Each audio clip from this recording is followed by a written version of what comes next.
अरे अजय भाई, मुझे एक सवाल पूछना था, पूछूं? अरे भाई, जवाब ही तो देना है। मेरा बाप का प्रॉपर्टी थोड़ी देना है। पूछो, क्या सवाल है तेरा? तो बताओ अजय, दुनिया में सबसे ज्यादा बारिश कहाँ गिरता है?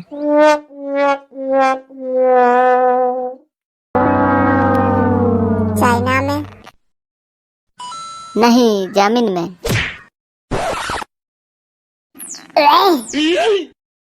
उस हिसाब से तो समुंदर में ज्यादा पानी गिरना चाहिए, क्योंकि पृथ्वी पर जमीन 30% है, जबकि समुंदर 70% में फैला हुआ है। अरे भाई, तुम तो हैकर हो, हैकर। ये तो जलवा है मारा।